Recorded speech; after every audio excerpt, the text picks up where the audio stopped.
जिसने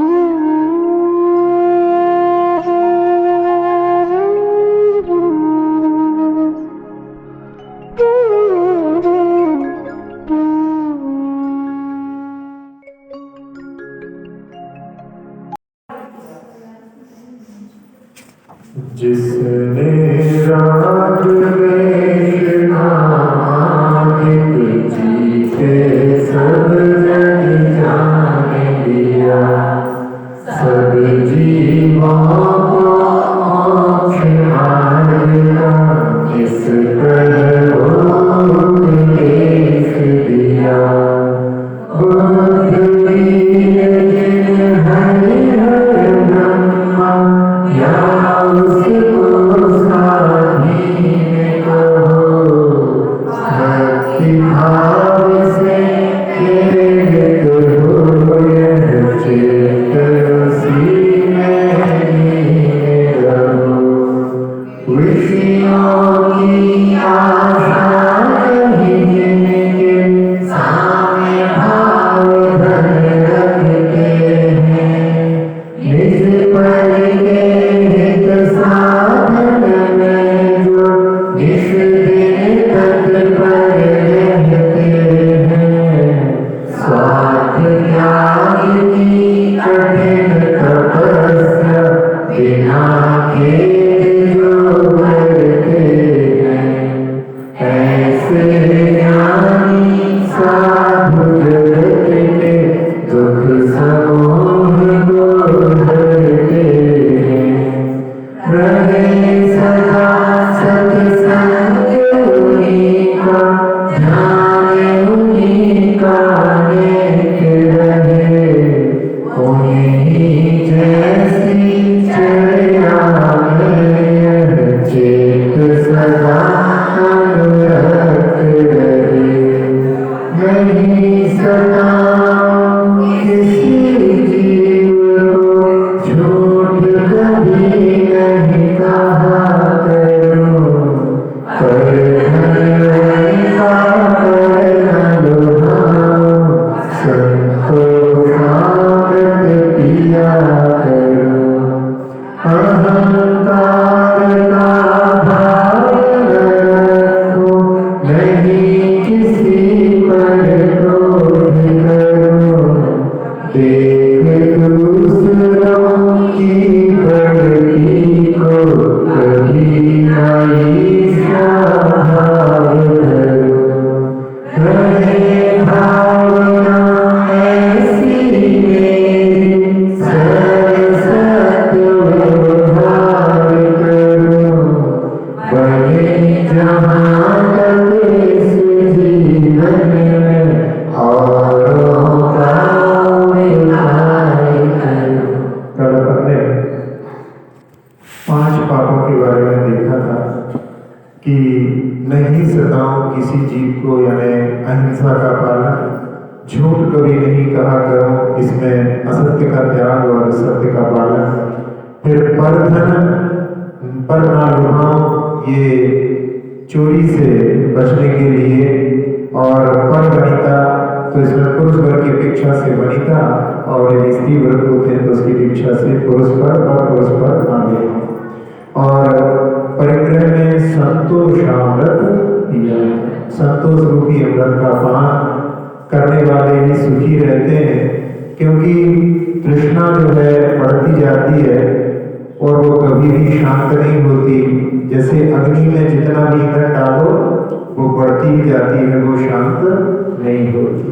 अब इसके बाद में कषायों का नंबर आता है, तो सबसे पहले यहाँ पर अहंकार का भाव न रखो। अहंकार मान कसाय मनुष्यों में मुख्यता से होती है। 4 गतियों में,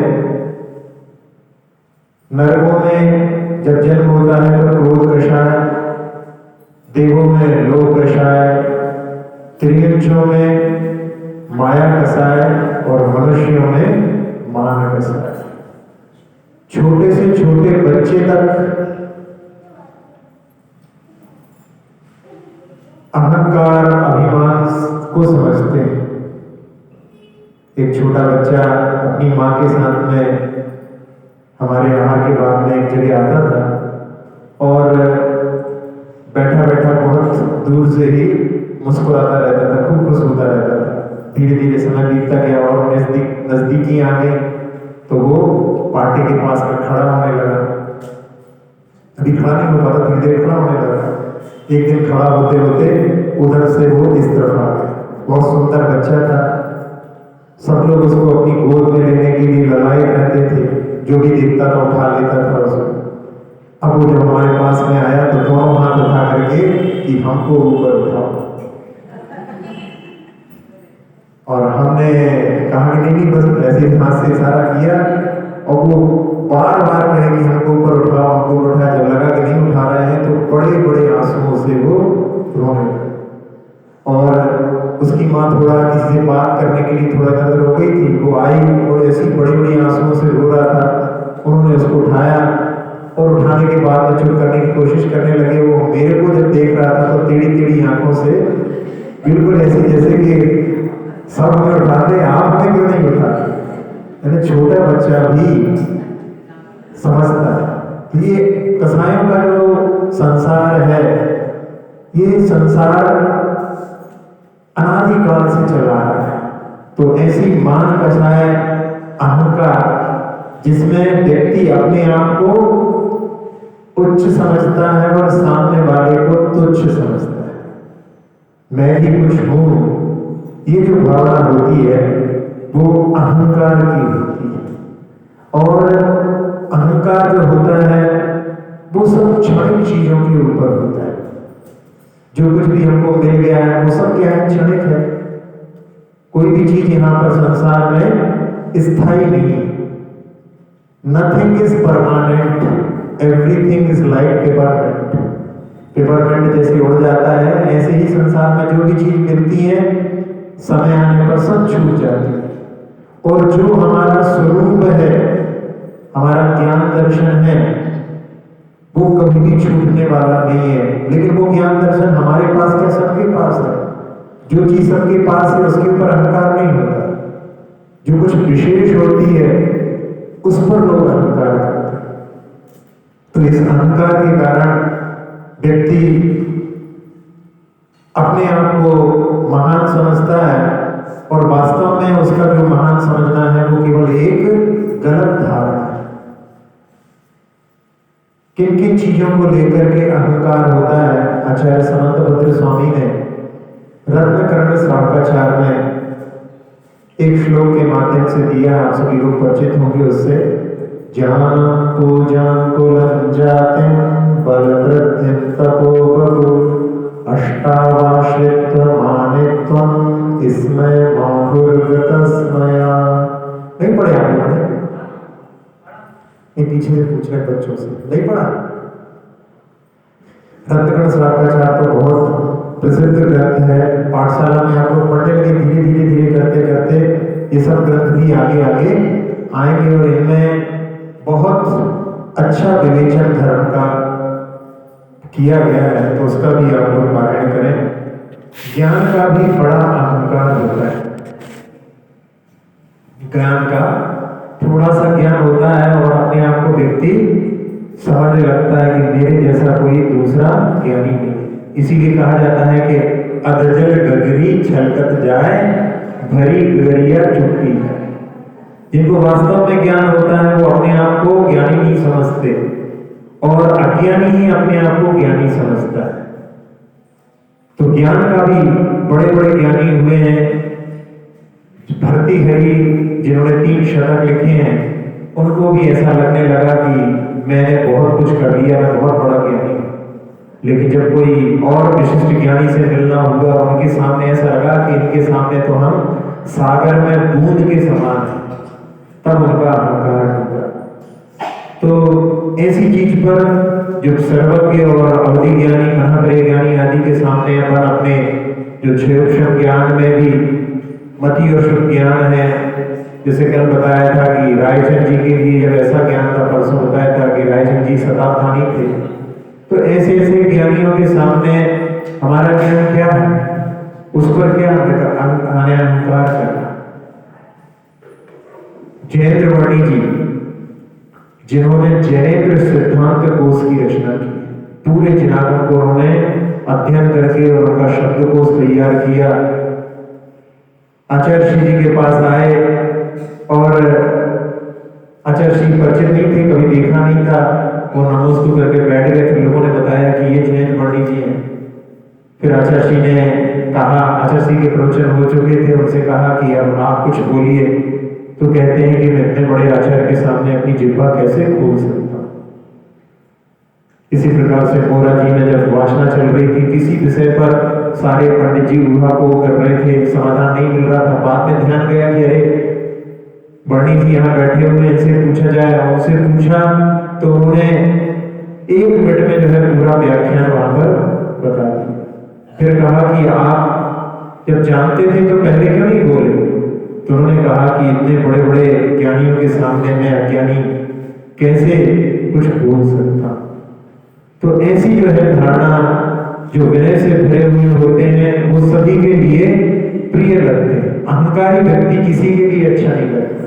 अहंकार की दुर्गंध ऐसी होती है कि छोटे से छोटा बच्चा भी समझ जाता है कि ये अहंकार है।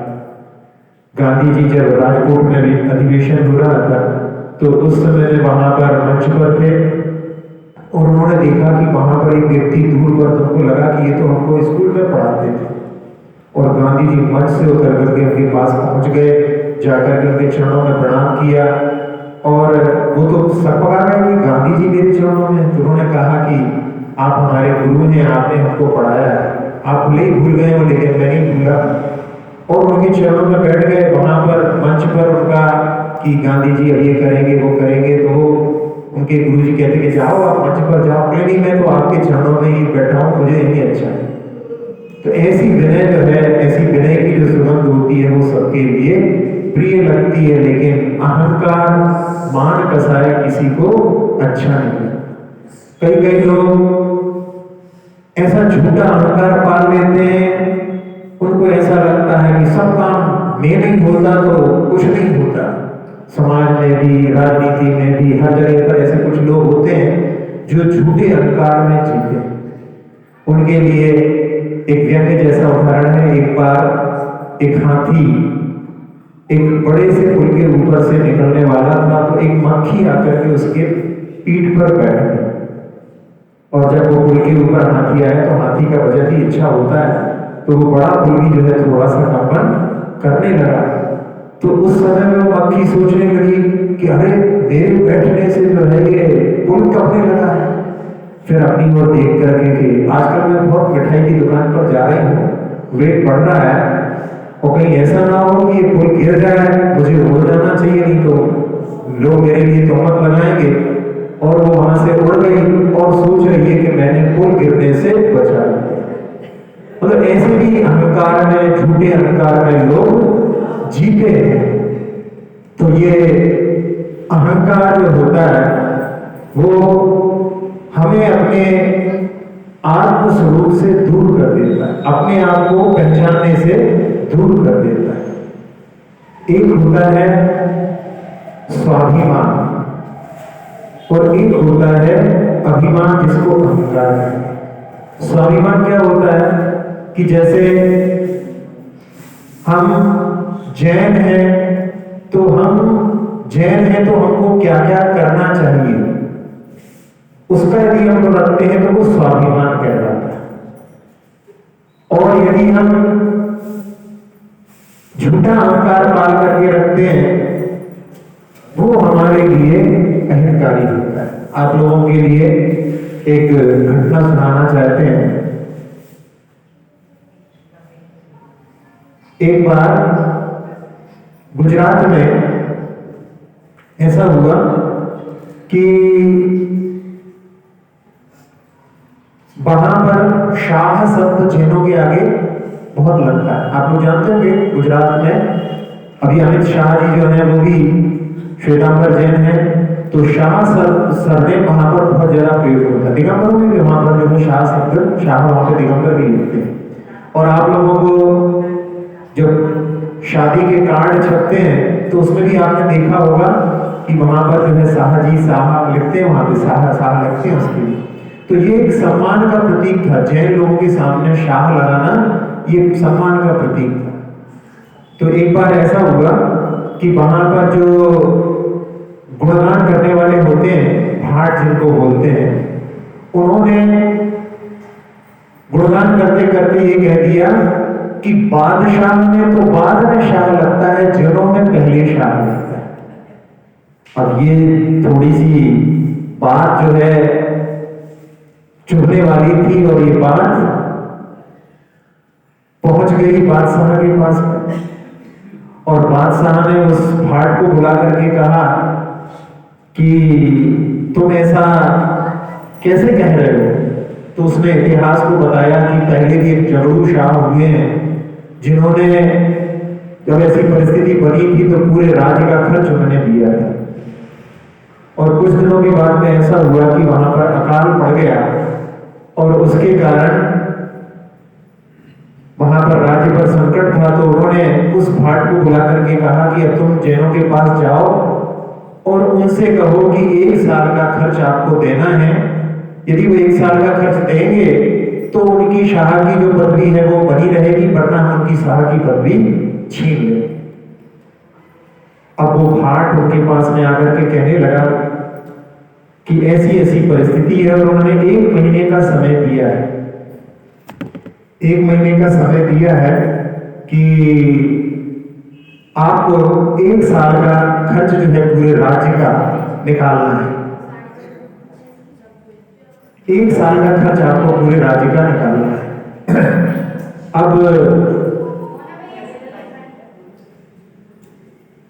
उन लोगों ने सुनकर के कहा कि हम लोग सब मिलकर के 1 साल के खर्च को एकत्रित करते हैं। और उस समय भाट बोला कि यदि आप इसमें सफल नहीं हो पाएंगे तो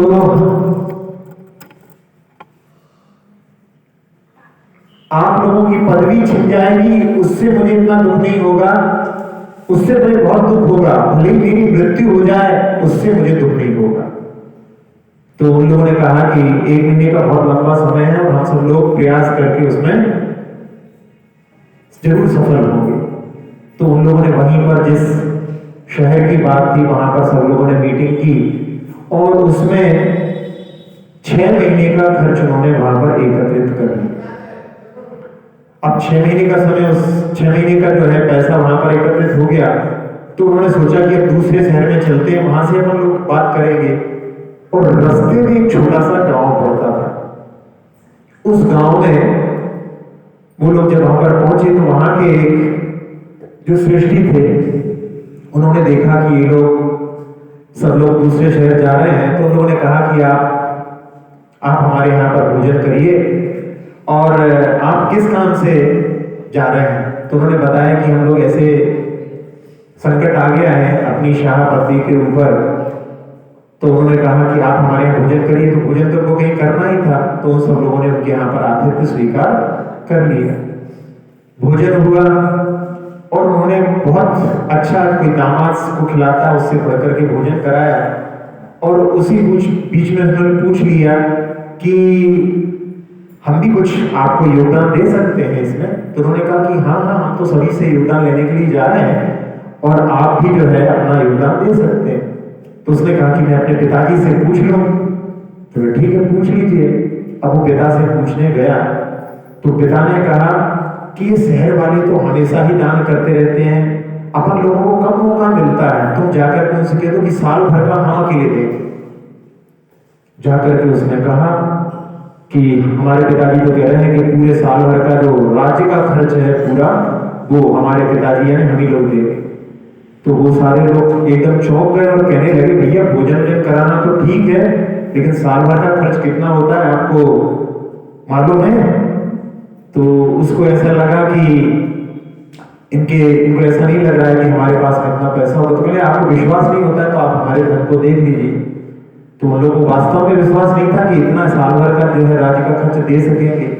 तो सारे के सारे लोग उनके घर धन देखने के लिए गए। जब उन्होंने वहां पर अपनी जो उनकी कोठी थी उसमें तहखाने को खोला तो कहीं पर सोने का ढेर लगा हुआ है, कहीं पर मोतियों का, कहीं पर हीरो का ढेर लगा हुआ है। देख करके दंग रह गए वो।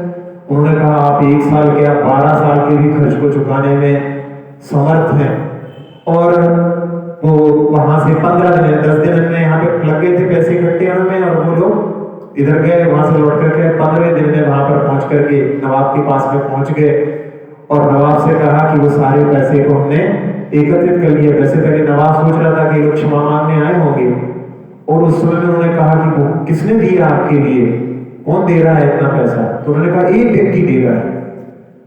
तो उस समय में उस व्यक्ति को बुलाया और उससे पूछा, तो उसने बताया केवल हमारे 2 काम है, तराजू से हम अनाज लेते हैं और जो तेल देने का जो पात्र होता है उसके माध्यम से हम तेल बेचते हैं। इसके माध्यम से इतना पैसा मिले। हाँ, हम सच्चे देवसार गुरु पर आस्था रखते हैं और ये व्यवसाय करते हैं, हमारे यहाँ कोई व्यसन नहीं है, और इसके माध्यम से भी हमारे यहाँ पर इतना पैसा एकत्रित हो जाता है। तो उस समय में वो जो बात थी वो स्वाभिमान की बात थी, यानी शाह पदवी को बचाने की बात थी। वहां पर अहंकार वाली बात नहीं थी। अहंकार की जो बात होती है वो वहां पर कितना पैसा बर्बाद हो जाता है, इसको भी हम एक उदाहरण के माध्यम से समझ सकते हैं। यहाँ पर तो एक स्वाभिमान की बात बताई अपन ने, लेकिन अहंकार के माध्यम से कैसा होता है। एक उत्तर प्रदेश की घटना है, बहुत पहले की घटना है, और उस घटना में ऐसा हुआ कि 2 परिवारों के बीच में संबंध हुए।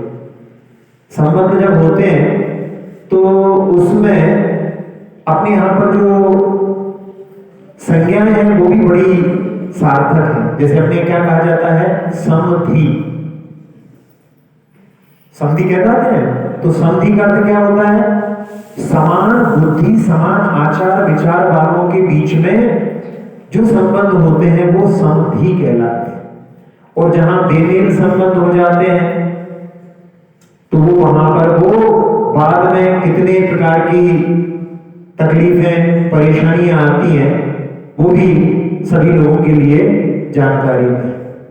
जहां पर जैसे कोई शाकाहारी है, मांसाहारी के साथ में शादी हो जाए। एक कन्या ने बंगाली लड़के से शादी कर ली। अब बंगालियों के यहाँ तो, लेकिन उसने कह दिया कि नहीं, हमारा कुछ नहीं खाएंगे वगैरह सब कुछ ऐसे करके। अब जब शादी हुई तो पहली ही रस्म वहां पर उनके यहाँ पर थी कि मछली खाना पड़ेगी। उनके यहाँ शादी में रस्म है। फिर क्या करें, तो उन्होंने मावे की मछली जैसी आकार बना करके उस रस्म को वहां पर पूर्ण किया। अपने यहाँ पर जहां पर संकल्प हिंसा कहा जाता है, जिसको जानवर की आकृति का है उसको भी मारना संकल्प हिंसा कहलाती है। तो आटे के मुर्गे की कथा आप लोगों ने सुनी होगी। एक बार आटे के मुर्गों की बलि चढ़ाने पर कई भवों में उनको मुर्गा आदि बनना पड़ा। यशस्तिलक शंभू में इसी कथा का वर्णन आया है। तो ऐसी स्थितियां होती हैं जो एक समधि और समधन, समधन भी है, समान धन वाले लोग होंगे तो वहां पर संबंध बहुत अच्छा आएगा। ज्यादा बड़े घर में शादी कर लो तो फिर कई बार जो है देखने में भी आते हैं उसके परिणाम।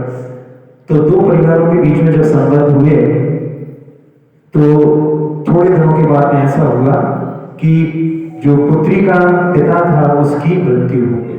अभी संबंध हो नहीं पाए, केवल सगाई कह सकते हैं पर, और उसके बाद में मृत्यु हो गई। मृत्यु होने पर क्या हुआ कि जो लड़के के पिता थे उन्होंने सोचा कि कई बार ऐसा होता है कि पिता के मर जाने के बाद में बहुत सारा धन जो ब्याज आदि पर गया है लौट करके नहीं आता है, तो सामने वालों की कैसी परिस्थिति अपन कह नहीं सकते। तो उन्होंने केवल इसलिए कि हम जितने बारातियों को लेकर के जाएं उनका ये लोग स्वागत अच्छे से कर सकें, ऐसी भावना से उन्होंने वहां पर उनके लिए पूछ लिया कि हम कितने बाराती लेकर के आए जिनका आप अच्छे से स्वागत कर सकें। तो उस समय में जो समधन थी उसको ऐसा लगा कि लगता है ये संबंध तोड़ना चाहते हैं या हमको नीचा दिखाना चाहते हैं। तो उस समय में उसने अहंकार से तीख में एक थैली में पोस्त दाने, खसखस का दाना जो होता है वो बट के वृक्ष से भी बहुत छोटा होता है, वो भर करके थैली में, मतलब उसमें गिनना ही मुश्किल हो जाए, ऐसे थाने दाने जो है उनके पास में भेज दिए और कहा इनसे कम तो लाना नहीं, इसमें जितने दाने हैं इनसे कम तो बाराती लाना नहीं, और इनसे जितने ज्यादा ला करके आप सम्मान करवाना चाहते हैं, हम उस सबका सम्मान करने के लिए तैयार। अहंकार की वहां पर लड़ाई चालू हो गई। अब जहां पर उन्होंने कहा कि महिला ने हमको ललकारा है, तो उस जो समधी ने भी वहां पर, उनके भी बहुत सारे गांव में संबंध थे, तो उन्होंने पूरे पूरे गांव को निमंत्रण दिए कि पूरे गांव को चलना है। लोग तो घर में निमंत्रण देते, वहां पे उन्होंने पूरे पूरे गांव को निमंत्रण दिए। और उस समय में कहते हैं वहां पर इतने जो है बाराती थे, जैसे टिड्डी दल अभी कुछ दिनों पहले यहाँ पे आया कि नहीं आया टिड्डी दल, या नहीं आया, कहीं कहीं पर टिड्डी दल आए थे, तो उसमें जैसे टिड्डी दलों की भीड़ होती थी, ऐसे वहां पर जो है बाराती दिख रहे थे। और वहां पर अतिशयोक्ति में भी हो सकता है, कहते हैं वहां पर कुएं में ही शक्कर घोल करके जो है मिठाइयों बनाने का काम किया गया था। और उन्होंने ऐसी जो है उस जो समधन ने भी ऐसी वहां पर तैयारी की थी कि एक बाराती को वहां पर मीन में निकालने की गुंजाइश नहीं थी। वहां पर ये चाह रहे थे एक दूसरे को भी नीचे दिखाएं, लेकिन उसने ऐसी तैयारी की थी कि वहां पर कुछ भी नहीं कर सके। फिर आखिरी में एक घुड़चढ़ी जब होती है, तो उस समय में जब हवेली के पास में जहां पर लड़की का घर होता है, वो घोड़ी आकर चढ़ करके जब दूल्हा आता है, तो उस समय में उसके ऊपर मोहरे लुटाते थे। तो वो लड़की वाले उस समय में उनके लिए मना करते, बस बस बहुत हो गया, इतना ही रखो, मत करो। तो इस प्रकार से कहते थे कि इस समय तो सामने ये लोग झुकेंगे, ये ऐसा सोच रहे थे। और उसकी बहुत लंबी चौड़ी हवेली थी। वो जब वहां पर सोच रहे थे कि अब चालू करेंगे मोहरे लुटाना, उसके पहले ही लड़की वालों ने बड़े बड़े टोकरों में वहां पर ऊपर मोहरे पूरी हवेली में रखवा रखी थी, और उन्होंने वहां पर बरसात चालू कर दी। और उस समय लड़के वालों को रोकना पड़ा कि बस बस भैया बहुत हो गया। तो वो भी उस मामले में भी मतलब वहां पर वो चाहते थे उनको नीचा दिखाना, वो नीचा नहीं दिखा पाए। ये कथानक तो यहीं पर पूर्ण होता है, लेकिन इसका सार बता रहे हैं कि वहां पर इतना धन अपव्यय हुआ, कितना बर्बाद हुआ। और वो जैन परिवार की बात थी। एक और जैन परिवार के बारे में ऐसा ही सुना था, ऐसी घटना घटी थी हैदराबाद में। वहां पर अब बताते हैं कि उनके जो आगे की पीढ़ियां हैं वो वहां पर रिक्शा चलाते, पहले ऐसे धन का बर्बाद किया है तो आगे ऐसी भी स्थिति हो जाती है। तो अहंकार के कारण में ऐसी स्थितियां बन जाती हैं। तो यहाँ पर ज्ञान का अहंकार, फिर इसके बाद में अपन देखें पूजा का अपना जो बहुत सम्मान आदि हो रहा है, उसमें भी लोगों के लिए कि मैं सबसे बड़ा हूं, मेरे से बड़ा कोई नहीं है। शरीर का भी अहंकार हो जाता है, बल का। थोड़ा दिन यदि कोई जिम में जाने लगे तो उसकी चाल बदल जाती है, बार बार वो अपने बाइसेप्स मिरर में देखता है, तो बल का भी जो है बड़ा अहंकार हो जाता है। गामा पहलवान, उसके गले में एक माला थी, उसमें इतना भापर चर्बी थी कि वो गले की माला उसकी बिल्कुल टाइट रहती थी, और जब उसका मरण हुआ तो वो गले की माला जो है उसकी नाभि तक पहुंच चुकी थी। ऐसी स्थिति हो गई।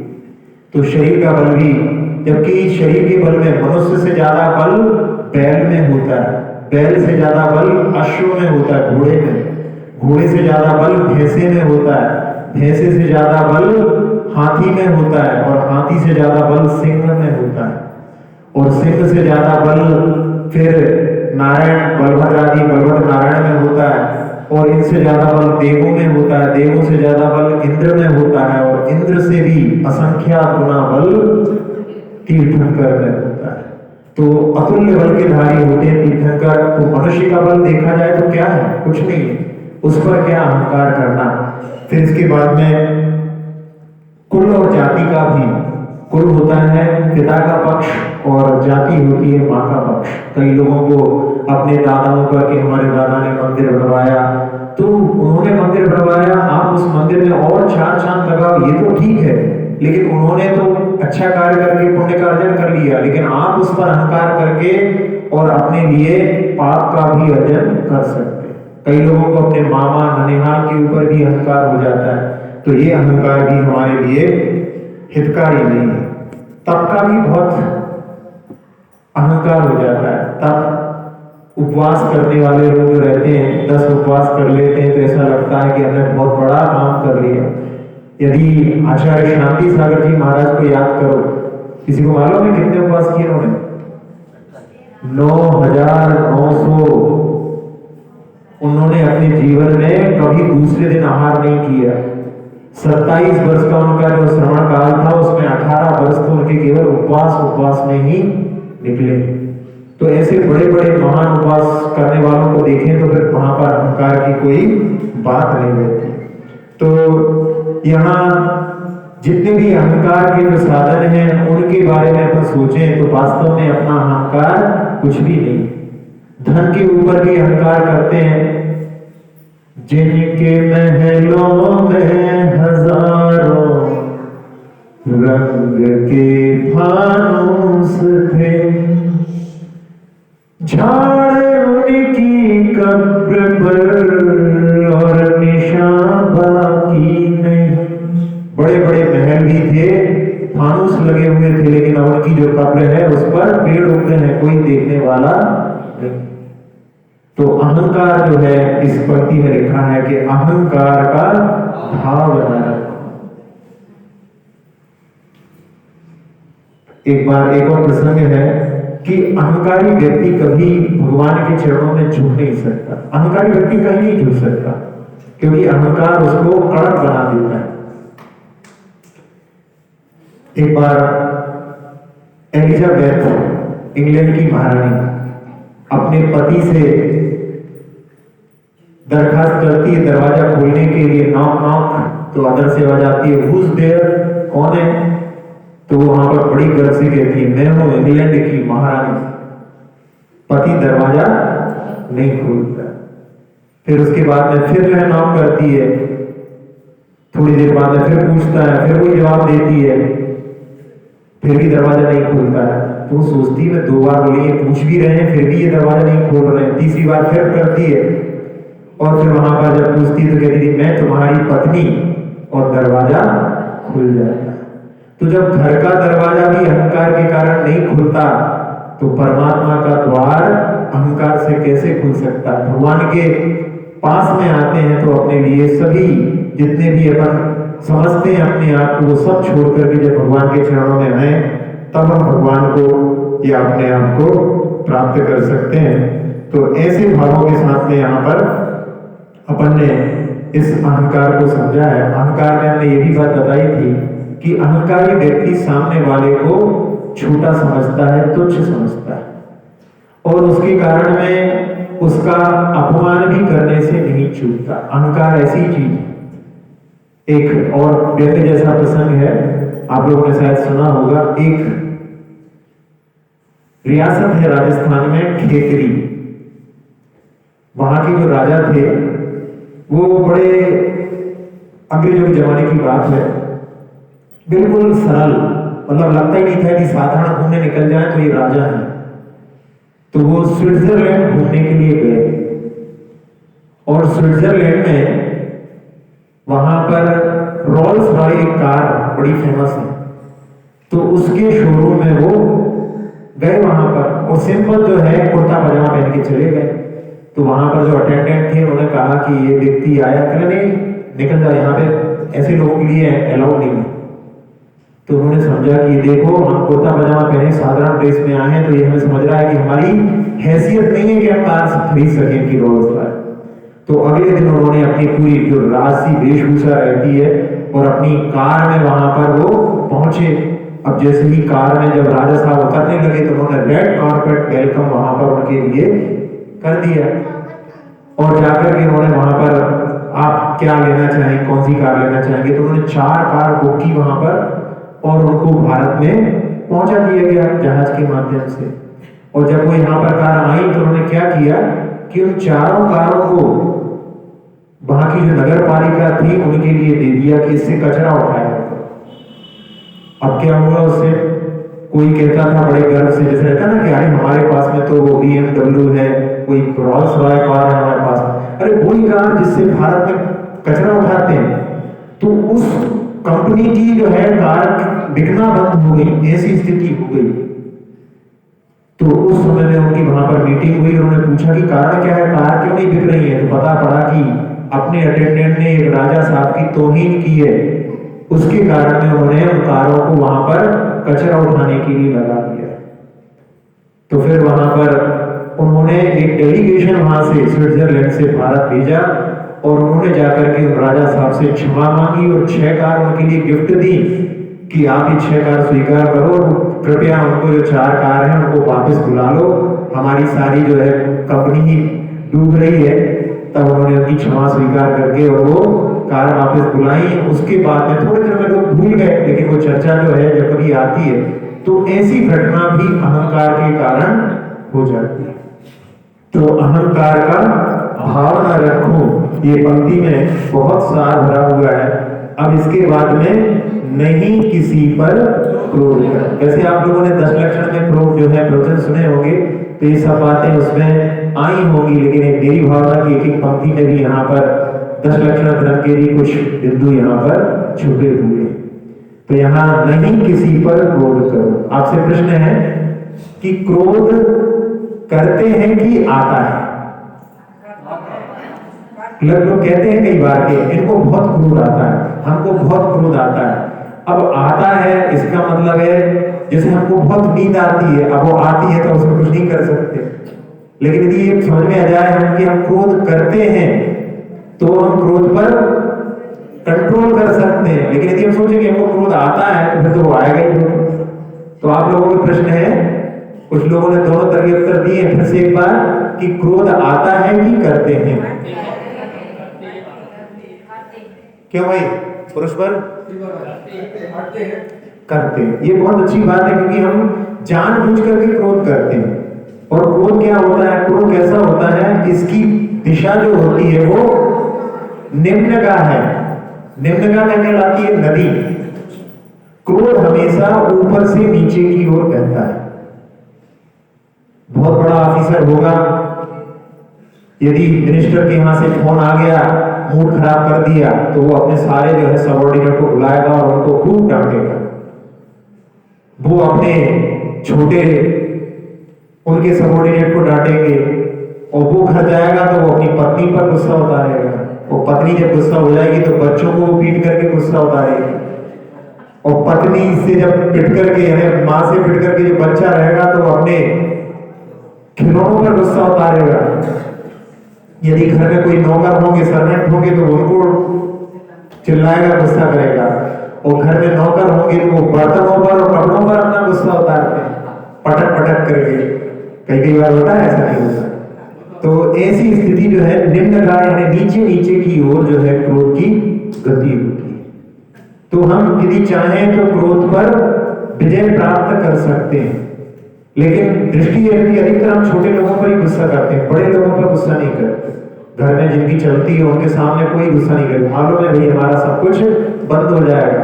और बड़े लोग सोचते हैं छोटे बच्चों पर गुस्सा करके कि ये हमारा क्या बिगाड़ लेगा, इसलिए गुस्सा वहां पर हमेशा छोटों के ऊपर होता है।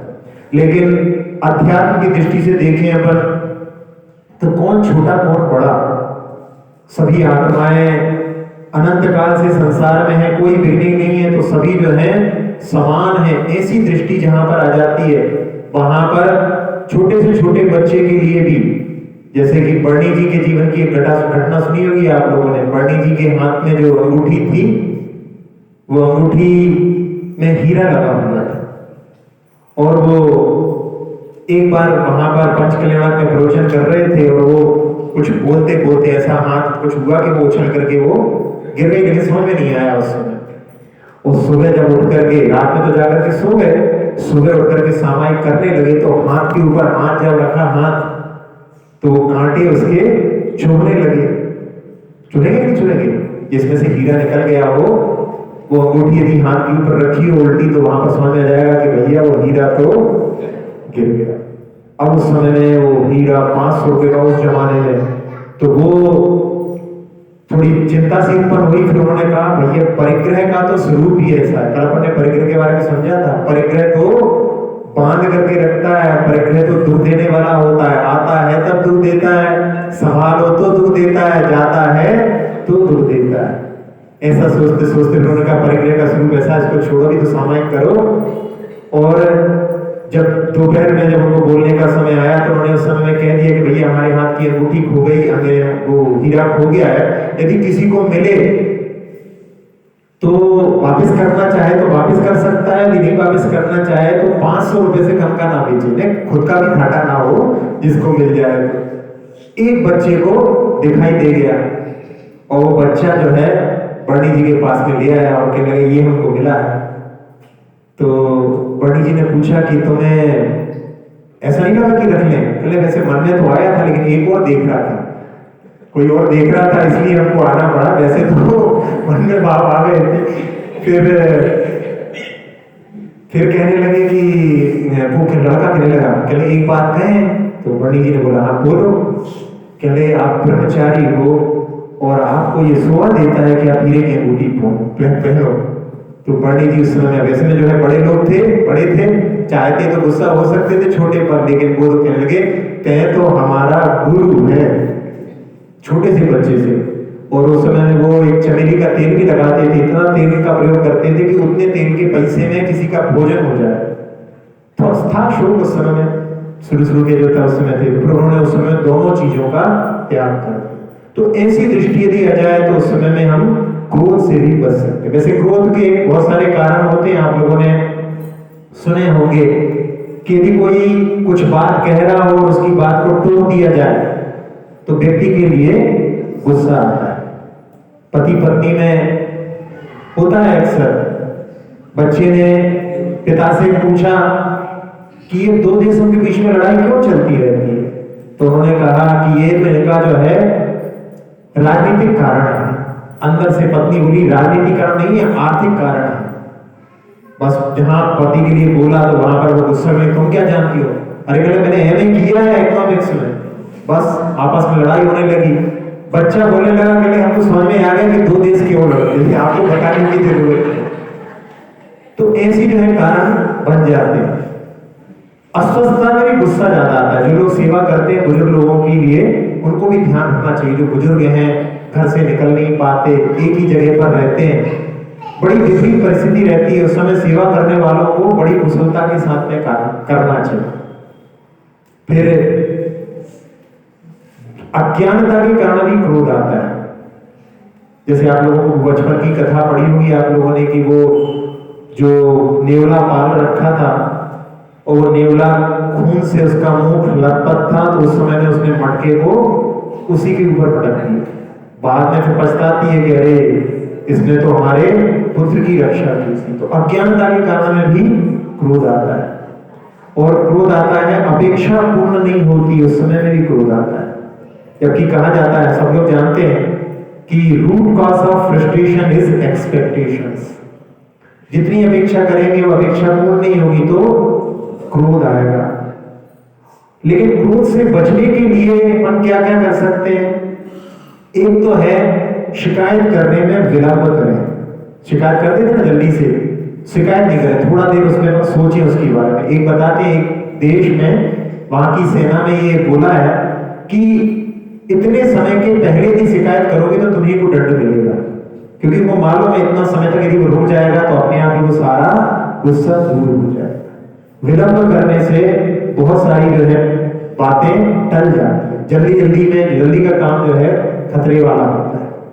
फिर दूसरा, एक कुछ मजाकिया स्वभाव वाले भी होते हैं, उसके कारण में भी बच सकते हैं, वहां के माहौल को हल्का कर सकते हैं। आप लोगों ने सुना होगा कि एक बार आचार्य जी, बहुत पहले की बात है, एक अजैन ने आकर के सीधा बिल्कुल एकदम व्हाट इज योर बिजनेस। तो उस समय में आचार्य जी समझ गए कि कोई अजैन है और यदि इस समय में यदि हम क्रोध करें तो वो बात बिगड़ जाएगी। तो आचार्य जी ने मुस्कुरा के कहा कि बिजीनेस इज माय बिजनेस, यानी व्यस्त रहना ही हमारा व्यवसाय है। तो वहां पर वो मुस्कुरा के बोला तो सामने वाले के चेहरे पर भी हंसी आई। ऐसे ही एक बार एक जो सांसद थे, उनसे किसी ने कह दिया 60 साल के कि हमने सुना है कि आपने 16 साल की लड़की से शादी कर ली। तो उस समय में वो 60 साल का वृद्ध व्यक्ति जो है बिखर सकता था, गुस्सा हो सकता था, लेकिन उसने कहा बिल्कुल ठीक सुना है आपने, लेकिन अभी नहीं, हमने 40 साल पहले की। तो ऐसी भी परिस्थितियां होती। एक बार एक विद्वान से वहां पर किसी कॉलेज में गए और वहां पर किसी व्यक्ति ने पूछ लिया कि आप विद्वान हैं कि मूर्ख हैं? तो उस समय में कोई व्यक्ति गुस्सा हो सकता था, लेकिन उन्होंने कहा कि मैं विद्वान भी हूं और मूर्ख भी हूं। विद्वान संस्कृत का मैं ज्ञाता हूं, उसकी अपेक्षा से मैं विद्वान हूं, और आप यदि मुझे पूछो कि इंजीनियरिंग के बारे में या डॉक्टरी के बारे में, तो उसके बारे में मैं मूर्ख हूं। तो किसी अपेक्षा से नहीं, यही तो सेहत बात है। हंसने में, खुश होने में अपने चेहरे की केवल मात्र 17 मसल्स का प्रयोग करना पड़ता है, और जब क्रोधित होते हैं, गुस्सा होते हैं, तो 47 मसल्स का प्रयोग करना पड़ता है। मैं अपनी बहुत सारी ऊर्जा गुस्सा होने में नष्ट हो जाती है। एक बार वाद विवाद चल रहा था, मंडन मिश्र और शंकराचार्य के बीच में वाद विवाद, दोनों के बीच में वाद विवाद इतना लंबा चला, और उस समय में जज कौन था? जज थी मंडन मिश्र की पत्नी भारती। अब वो 15 दिन तक जो है वाद विवाद चल रहा था, तो उन्होंने, जिनको बीच में जाना पड़ा उठ करके, तो उन्होंने क्या किया कि दोनों के गले में वहां पर फूल की माला पहना कर, कि मेरी अनुपस्थिति में ये फूल की माला यहां पर निर्णायक का काम करेगी, और वो चली गई। थोड़ी देर बाद जब वो अपने किसी आवश्यक कार्य को करके वापस आई, और उन्होंने आकर के घोषित कर दिया कि हमारे पति मंडन मिश्र हार चुके हैं, शंकराचार्य की विजय हो गई। तो सारे लोग एकदम आश्चर्य पड़ गए, ये तो थी नहीं यहाँ पर, इन्होंने कैसे कह दिया कि ये हार गए? पूछा उनसे, तो उन्होंने कहा कि हमारे पति के गले की जो माला थी, इनके क्रोध के कारण में, इनकी गर्मी के कारण में मुरझा गई है, और जो व्यक्ति हारने लगता है तो वो गुस्सा करता है, इसलिए हम इनको यहाँ पर पराजित घोषित करते हैं। तो क्रोध के कारण में व्यक्ति गुस्सा करता है, उससे अपनी ऊर्जा को बर्बाद करता है। एक कथा सुना करके छोटी सी हम अपनी बात को पूर्ण करेंगे। एक बार एक व्यक्ति बहुत गुस्सा करता था, उसने महाराज जी से पूछा कि महाराज जी हमें ऐसा कुछ उपाय बताओ कि हम जो है गुस्से पर काबू कर सकें। बिल्कुल कंट्रोल नहीं होता, बिल्कुल बात बात पे गुस्सा आता है। तो महाराज जी ने कहा ऐसा करो, यदि गुस्सा कर लो तो एक दिन का उपवास करना है, निर्जला उपवास। महाराज जी तो बहुत कठिन हो जाएगा। तभी तुम्हारा जो है रोग भी कठिन है, तो उसके लिए इलाज भी कठिन है। उसने कहा कि वैसे वास्तव में मैं परेशान हो चुका हूं क्रोध से, तो मैं इसको स्वीकार करता हूं।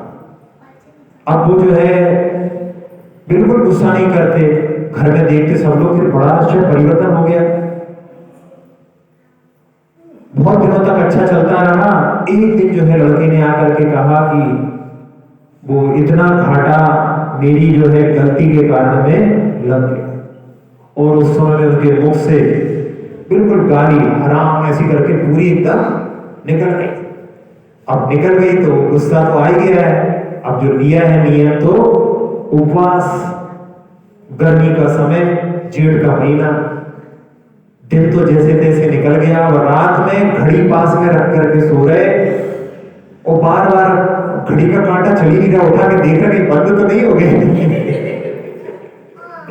जैसे तैसे बड़ी मुश्किल से पूरी रात निकली, और उन्होंने उसके बाद में तो अब कुछ भी हो जाए, क्योंकि गर्मी में उपवास किया है, तो अब तो जो है दूसरी बार ऐसी स्थिति ना बने। और उन्होंने वहां पर बिल्कुल गाय जैसे हो गए, बच्चे लोग उनके ऊपर उछलते कूदते भी, तो भी वो गुस्सा नहीं करते। सब लोग बड़े आश्चर्य निकले, इतना परिवर्तन कैसे आ गया इनके जीवन में। अब कुछ लोग ऐसे में समझ जाते हैं कि इन्होंने ऐसा नियम लिया है, तो फिर वो उसकी परीक्षा भी करने लगते। तो उनका जो भतीजा था, उसने कि हमारे जो है दादाजी जो है, हो ही नहीं सकता कि गुस्से पर विजय प्राप्त कर ले, मैं वो गुस्सा दिला के रखूंगा। वो शिखर जी की यात्रा करके लौट करके आए, तो उसने पूरी समाज को भोज पर बुलवाया कि हमारे दादाजी ने शिखर जी की यात्रा की है, और उस पर आप सभी लोगों के लिए आमंत्रित किया जाता है। पूरे नगर में जो सब लोगों के लिए कार्ड गए, और दादाजी के यहाँ पर कार्ड नहीं पहुंचा। दादाजी के नाम पे दे रहे हैं, तो कुछ लोग जो है पहुंचे उनके पास में कि वो कार्ड आया आपके यहाँ, हमारे यहाँ पे जो आपके भतीजे ने बुलवाया सब लोगों के भोजन पे। तो बात तो थोड़ी गुस्से वाली थी कि भाई सबको दिया है तो हमको क्यों नहीं दिया ऐसा करके, लेकिन वो बड़े उससे कहते हैं मुस्कुरा करके, अरे मैं तो दूल्हा हूं, दूल्हा को भी कार्ड दिया जाता है, दूल्हे को कोई बुलाता है, दूल्हा को जाना ही है वहां पे।